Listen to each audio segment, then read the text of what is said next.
नमस्ते बच्चों, मैं राहुल त्यागी, आपका विषय अध्यापक कक्षा 12 पाठ चल रहा है जिसमें हम सांस्कृतिक विविधता की चुनौतियाँ इसे हम पढ़ रहे हैं। हमारे देश के अंदर जो सांस्कृतिक विविधताएं हैं उनके अंदर जो हमें चुनौतियों का सामना करना पड़ रहा है उसके बारे में हम इस वीडियो में पढ़ रहे हैं। इससे पिछली वीडियो में हमने इसके बारे में पढ़ा। अब इससे जो अगला भाग है उसे लेकर मैं उपस्थित हुआ हूँ, सेकंड भाग। ठीक है, इसमें क्या पढ़ेंगे हम? समुदाय, राष्ट्र एवं राष्ट्र राज्य। समुदाय क्या है? देखिए, राष्ट्र एक बृहद स्तर का समुदाय है। राष्ट्र क्या होता है? बहुत बड़ा होता है, और वो जो बड़ा होता है बृहद मीन्स क्या होता है? बहुत बड़ा होना। इसलिए उसे समुदाय के रूप में कहते हैं। वस्तुतः यह समुदाय से मिलकर बड़ा बना, ठीक है, बना बड़ा समुदाय है। राष्ट्र के सदस्य एक ही राजनीतिक सामूहिकता का हिस्सा बनने की इच्छा रखते हैं। राजनीतिक एकता ही यही इच्छा राज्य बनने के रूप में अभिव्यक्त होती है। देखिए, कहते हैं राष्ट्र के जो सदस्य होते हैं जब वो एक साथ राजनीतिक सामूहिकता का हिस्सा बनना चाहते हैं तभी वो हिस्सा ही क्या बन जाता है? वो एकता ही क्या बन जाती है? राज्य का रूप बन जाती है। राज्य क्या है? एक अमूर्त सत्ता है जो दिखाई नहीं देती है। मूर्त में दिखाई देना, अमूर्त में दिखाई नहीं देना, जिसमें राजनीतिक और विधिक शक्तियाँ जो शक्तियाँ होती हैं तथा संस्थाएं समाहित होती हैं। यह एक खास भौगोलिक क्षेत्र में रहने वाले लोगों पर अपना नियंत्रण रखता है। देखिए, जो राष्ट्र तो बड़ा होता है, उसका रूप बहुत बड़ा होता है, वो सारे लोगों पे तो नियंत्रण नहीं रख सकता, पर हाँ, भौगोलिक क्षेत्र के आधार पर जब राज्य बना दिए जाते हैं तो उन राज्य के अधीन जो कुछ लोग होते हैं उन्हें जिम्मेदारी दी जाती है, फिर वो अपने लोगों पर क्या करने लग जाते हैं? नियंत्रण रखने लग जाते हैं। मैक्स वेबर के अनुसार राज्य एक निकाय होता है, एक भाग होता है जो एक विशेष क्षेत्र के विधि सम्मत एकाधिकार को सफलतापूर्वक दावा करता है। यानी कहते हैं विधिवत सम्मत जो होता है कि भाई पूरी तरीके से वो अपने क्षेत्र में अपने अधिकार को प्राप्त करने में क्या होता है? पूरी तरीके से सफल हो जाता है। आगे इसमें क्या कहते हैं? राष्ट्र एक विशिष्ट समुदाय है जिससे परिभाषित करना कठिन विषय है। ऐसे अनेक राष्ट्र हैं जो अपनी साझा सांस्कृतिक जो है सांस्कृतिक, ऐतिहासिक, राजनीतिक संस्थाओं के आधार पर स्थापित हुए हैं। इसके बावजूद उन्हें परिभाषित या पारिभाषित लक्षणों को निर्धारित करना अथवा उन्हें विशेषताओं का पता लगाना कठिन होता है या कठिन है। जो एक राष्ट्र राज्य में अनिवार्य है, प्रत्येक संभव कसौटी के लिए अनेक अपवाद का विरोधाभासी उदाहरण पाए जाते हैं। मान लीजिए कोई राष्ट्र है, कोई राज्य है या कोई राष्ट्र है, जब वो राज्य में कन्वर्ट होता है, जब उसके राज्य बनाए जाते हैं तो उसे बहुत सारी समस्याओं का सामना भी करना पड़ता है, बहुत सारी विवाद भी उसको देखने पड़ते हैं, विरोधाभास का कारण भी उसमें बन जाता है, भी ऐसा नहीं, ऐसा होना चाहिए। अब ये राष्ट्र जो बनकर आते हैं या जो राज्य बनते हैं वो भाषाई क्षेत्र पर बन सकते हैं, क्षेत्रीय आधार पर भी बन सकते हैं, बहुत सारी बातों को लेकर वो उनका बनाया जाता है। कई राष्ट्र ऐसे भी जिनका साझा एवं सामान्य भाषा, धर्म, देखिए अभी मैं बात कर रहा था, निर्जातीय इत्यादि नहीं है। इसके साथ ही कई अनेक भाषाएं, धर्म, निर्जातीय एक ही अधिक राष्ट्र में पाई जाती हैं। ऐसे बहुत सारे राज्य देखने को मिलते हैं जहाँ पर एक ही धर्म के लोग होते हैं, एक ही प्रकार की जाति के लोग होते हैं, एक जैसी उनकी भाषा होती है, किंतु इससे यह निष्कर्ष नहीं निकाला जा सकता कि यह सब एक राष्ट्र का निर्माण करते हैं। उदाहरण के तौर पर अंग्रेजी भाषी लोग या बौद्धिक धर्मी बहुलता वाले देश हैं। यानी बहुत सारे लोग आपने देखा होगा जो अंग्रेजी भाषा बोलने वाले लोग मिलेंगे या बौद्ध धर्म को मानने वाले लोग ज़्यादा देखने को मिलेंगे। इस तथ्य के आधार पर समुदाय के बीच भेद किस प्रकार किया जा सकता है? संकल्पना के आधार पर कोई ठोस भेद दिखाई नहीं देता। अन्य प्रकार का कोई भी समुदाय किसी दिन राष्ट्र का स्वरूप ग्रहण कर सकता है। भाई मान लीजिए, कहते हैं जो तथ्य होते हैं, कोई भी विचार होता है, उसके आधार पर जो समुदायों के बीच का जो भेद हो किस प्रकार से नहीं किया जा सकता, भेदभाव को नहीं कर सकते। भाई हम उनको तथ्यों के आधार पर समुदाय को तोड़ नहीं सकते। संकल्पना के आधार पर भी कोई ठोस भेदभाव दिखाई नहीं देता है। भाई मान लीजिए इनके यहाँ कोई कमी दिखाई दे रही है, वो नहीं दिखाई देती है। अन्य प्रकार की कोई भी समुदाय किसी भी दिन राष्ट्र का स्वरूप ग्रहण कर सकता है, ये स्वतंत्रता होती है उसे। राज्य राष्ट्रों के अंतर अथवा भेद को दर्शाने वाली शाब्दिक निकट कसौटी है। पहले बताए गए अन्य प्रकार के समुदायों के विपरीत राष्ट्र एक ऐसा समुदाय है जिनका अपना एक राज्य होता है। इसी कारण दोनों राष्ट्र राज्य शब्द के रूप में योजक चिन्ह से जुड़े हुए हैं। दोनों योजक चिन्ह का मतलब होता है ये वाला जो डंडा क्या होता है बच्चों, जो बीच में दे रखा है ये योजक चिन्ह है। कौन सा? ये वाला, इस प्रकार का। ठीक है बच्चों, सामान्य रूप से कहा जा सकता है कि राष्ट्र और राज्य के बीच एक ही संबंध पाए जाते हैं। क्या मतलब? एक संबंध पाए जाते हैं। एक राज्य एक राष्ट्र एक राष्ट्र एक राज्य एक राष्ट्र, लेकिन यह एक नया विकास। पहले ये बात सच नहीं कि एक अकेला राज्य केवल एक ही राष्ट्र का प्रतिनिधित्व कर सकता है। प्रत्येक राष्ट्र अपना एक राज्य का होना जरूरी था। भाई बच्चों, आप जानते हो कोई भी देश, कोई भी राज्य एक दूसरे के बिना नहीं चल सकते। पहले ही कहा जाता था कि वो अकेला कार्य कर सकता है, तो वो अकेला कार्य नहीं कर सकता। कोई उसका प्रतिनिधित्व अकेला व्यक्ति करना चाहेगा तो भी नहीं कर सकता। इसलिए प्रत्येक राष्ट्र को अपना एक राष्ट्र होना जरूरी है, उसमें कुछ लोगों को नियुक्त करना जरूरी है। राज्य राष्ट्र एक रूप में काम दोनों करते हैं। उदाहरण के लिए सोवियत संघ ने अपने अस्तित्व काल में यह स्पष्ट रूप से मान रखा था कि जिन लोगों पर उसका शासन था वे विभिन्न राष्ट्रों के थे। उसने 100 से अधिक आंतरिक राष्ट्रीयताओं को मान्यता दे रखी थी। भाई सोवियत संघ एक ऐसी संस्था, ऐसा देश निकल कर आया, उसने कहा कि मैंने ऐसे बहुत सारे राष्ट्रों पे अपना शासन स्थापित कर रखा था, 100 से भी अधिक ज़्यादा पे स्थापित कर रहा था। जब मैंने उनको एक साथ जोड़ रखा था तभी जब मैं अस्तित्व में था। इसी प्रकार एक राष्ट्र को अस्तित्व प्रदान करने वाले लोग हो सकते हैं कि विभिन्न राज्यों के नागरिक अथवा निवासी हो सकते हैं। उदाहरण के तौर पर संपूर्ण जमैका वासियों में से जमैका से बाहर रहने वालों की संख्या देश के भीतर रहने वालों से कहीं अधिक है। कहते हैं जो जमैका वासियों में से जो जमैका के जो बाहर से रहने वाले लोग थे उनकी संख्या कम थी और बाहर रहने वालों की संख्या अधिक थी। अर्थात अनिवासी जमैका वासियों की संख्या से निवासी जमैका वासियों की संख्या से अधिक हैं। यानी जमैका वासी जो लोग हैं जो सोवियत संघ में पाए जाते हैं उनसे ज़्यादा संख्या बाहर के लोगों की उसमें पाई जाती है। दोहरी नागरिकता संबंधी उपबंध एक अलग उदाहरण प्रस्तुत करता है। यह कानून किसी राज्य विशेष के नागरिकों को ही समय से दूसरे राज्य नागरिक बनने की स्वीकृति प्रदान करता है। अब होता क्या है भाई, जो जमैका के अंदर थे उनको स्वीकृति मिली हुई थी किसी भी कार्य को, पर जो बाहर थे मजबूरन उन्हें दूसरे राज्य में परिवर्तन होना पड़ रहा था। उदाहरण के लिए यही राज्य इजराइल के नागरिक जो अमेरिका में रहते हैं वे एक साथ इजराइल और अमेरिका के नागरिक हो सकते हैं। यहाँ तक कि उन दोनों देशों की सशस्त्र सेना भी सम्मिलित हो सकती है या हो सकते हैं, इसलिए उन्हें अपनी दोहरी नागरिकता खोने का भय भी नहीं है। वो दोनों प्रकार के लोग हैं, वो अमेरिकन भी हैं, इजराइल भी हैं, उन दोनों प्रकार की नागरिकता का उन्हें संबंध उसमें पाया जाता है। इससे उन्हें किसी भी प्रकार से अपनी नागरिकता को खोने का, नागरिकता क्या होती है?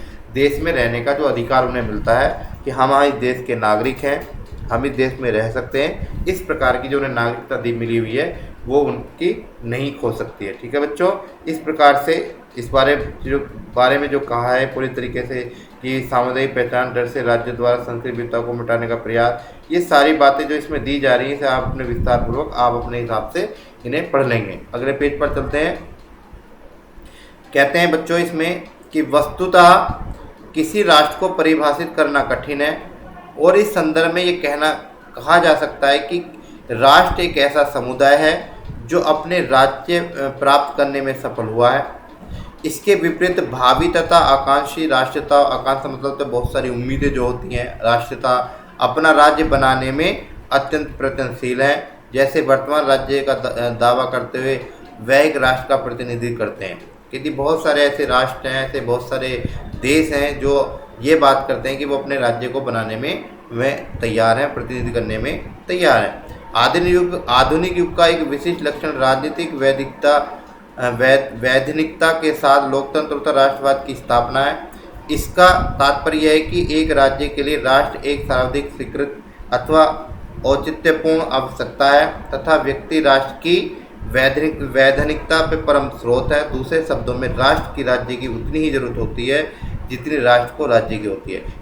मैं अभी क्या बात आ रही बच्चों, इसमें ये कहा जा रहा है कि दोनों चाहे राष्ट्र है चाहे राज्य है, दोनों को एक दूसरे की जरूरत है। ये दोनों जब एक रूप हो जाते हैं तो एक समुदाय का निर्माण भी हो जाता है। इसमें किसकी बात आ रही है? समुदाय के बारे में पढ़ रहे हैं, राष्ट्र के बारे में पढ़ रहे हैं, राज्य के बारे में पढ़ रहे हैं और राष्ट्र राज्य के बारे में पढ़ रहे हैं। इसलिए कहते हैं दोनों एक दूसरे से जुड़े हुए होते हैं। जब दोनों एक साथ जुड़ जाते हैं तो एक समुदाय का निर्माण हो जाता है। जैसे कहते हैं एक राष्ट्र और एक समुदाय के बीच ऐतिहासिक रूप से कोई आवश्यक संबंध नहीं है। यह प्रश्न अनिवार्य है कि राष्ट्र राज्य का भाग राज्य को उन समुदायों के साथ कैसा बर्ताव करना चाहिए जो राष्ट्र भाग का निर्माण करते हैं। अधिकांश राज्य आमतौर पर सांस्कृतिक विविधता के प्रति सांकुल रहते हैं। सांकुल मतलब होता है शंका से युक्त रहते हैं तथा इनको नियंत्रण करना अथवा समाप्त करने की हर संभव कोशिश की जाती है। वस्तुतः ऐसा किए बिना राष्ट्र राज्य का निर्माण भी संभव है और इसका भारत इसका एक उदाहरण है।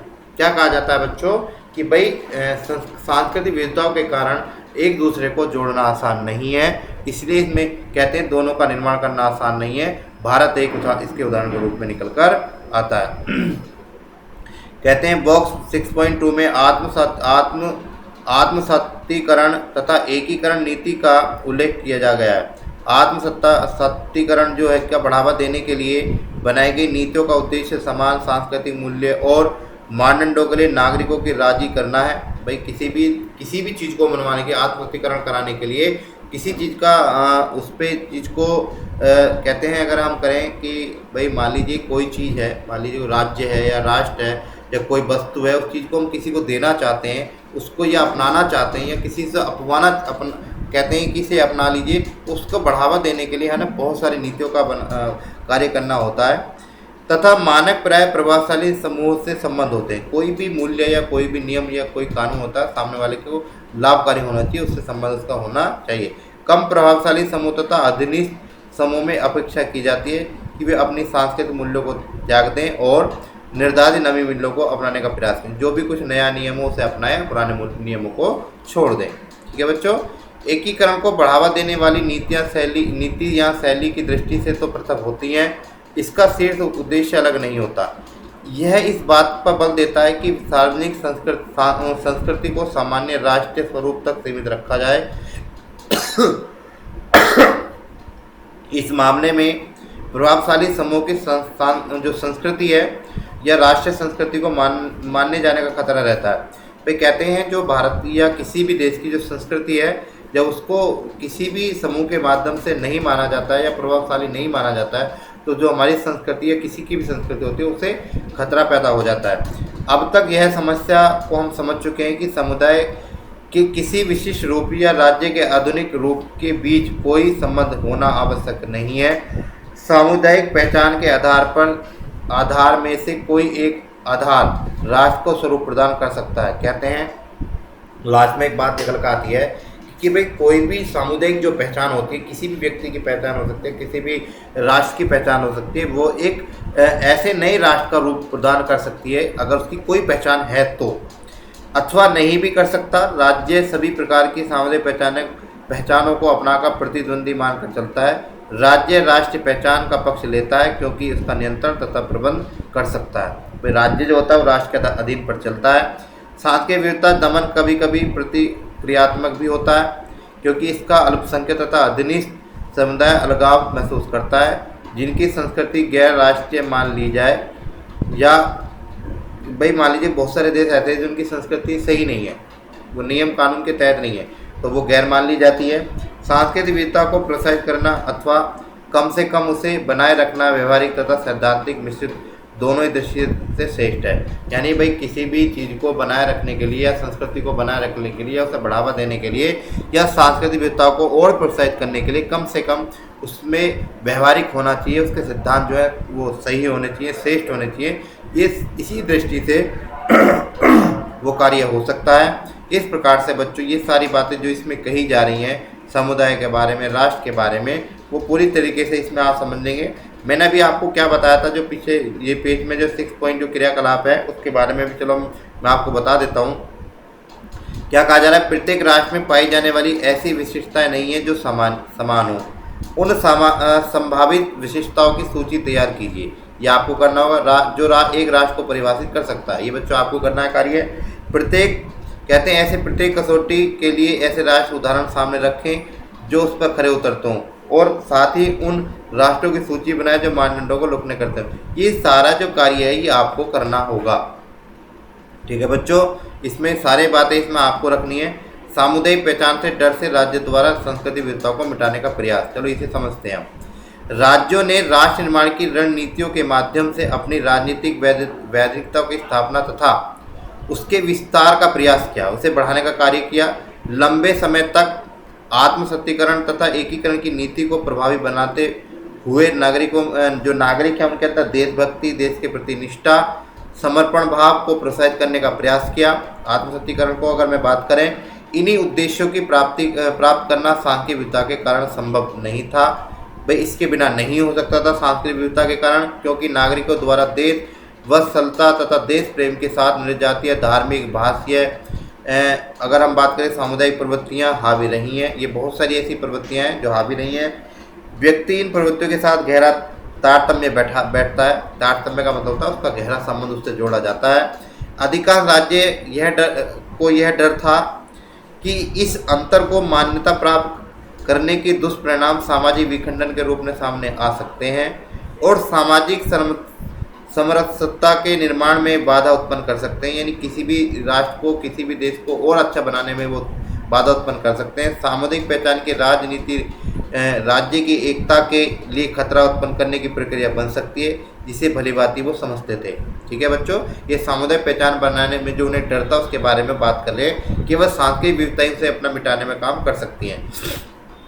सांस्कृतिक विविधता को समायोजित करना राजनीतिक दृष्टि से चुनौतीपूर्ण है। यही कारण है कि राज्यों की इस विविध पहचानों को राजनीतिक स्तर पर हमेशा नज़रअंदाज करने का प्रयास किया गया है। भाई बहुत सारे ऐसे कारण बनते रहे राजनीति में, किसी भी चीज़ की पहचान को कराने के लिए राजनीति उसे नज़रअंदाज करती रही है। आत्मसत्तीकरण नीतियाँ जिसके तहत निर्जातीय, धार्मिक अथवा भाषाई पहचान को एकदम दबा दिया जाता है, वस्तुतः समूह के बीच पाए जाने वाली सांस्कृतिक विविधता को समाप्त करने की कोशिश की जाती है। एकीकरण की नीतियाँ इस राष्ट्र की पहचान को बनाए रखने का कार्य बनाए रखना चाहती हैं, जिसके लिए वो सार्वजनिक तथा राजनीतिक कार्य क्षेत्र से निर्जातीय, राष्ट्रीय तथा सांस्कृतिक विभिन्नताओं को दूर करने का प्रयास करती है। ऐसी बहुत सारी जातियां हैं जो राष्ट्रीय जातियां हैं, उन्हें समाप्त करने के लिए या सांस्कृतिक विभिन्नता को दूर करने का प्रयास किया जाता है, किंतु निजी क्षेत्र में इन्हें बनाए रखने की स्वीकृति प्रदान की जाती है। आत्मसत्तीकरण तो एकीकरण के माध्यम से राष्ट्र की पहचानों को अपनाकर प्रयास किया जा रहा है। ऐसे बहुत सारे कारण हैं जिनके बारे में हम इसमें चर्चा की जा रही है कि सांस्कृतिक और यानी राष्ट्रीय पहचान को बनाने में आत्मसत्तीकरण और एकीकरण का माध्यम को अपनाया जा रहा है और लोग इसके माध्यम से वो इस चीज़ को आगे बढ़ रहे हैं, अपनी पहचान करा रहे हैं। इस प्रकार से बच्चों इस वाले चैप्टर हमने पढ़ा। इस वाली वीडियो हम इस बारे में पढ़ रहे हैं कि समुदाय क्या था, राष्ट्र क्या था और राष्ट्र राज्य क्या था। ये हमने आपको पढ़ा दिया है, इसमें समझा दिया है। अगर आपको कुछ समझ में नहीं आ रहा तो आप विद्यालय में आकर पूछ भी सकते हैं, जान सकते हैं कि सर किस प्रकार से इसे हमें करना है। ठीक है बच्चों, धन्यवाद।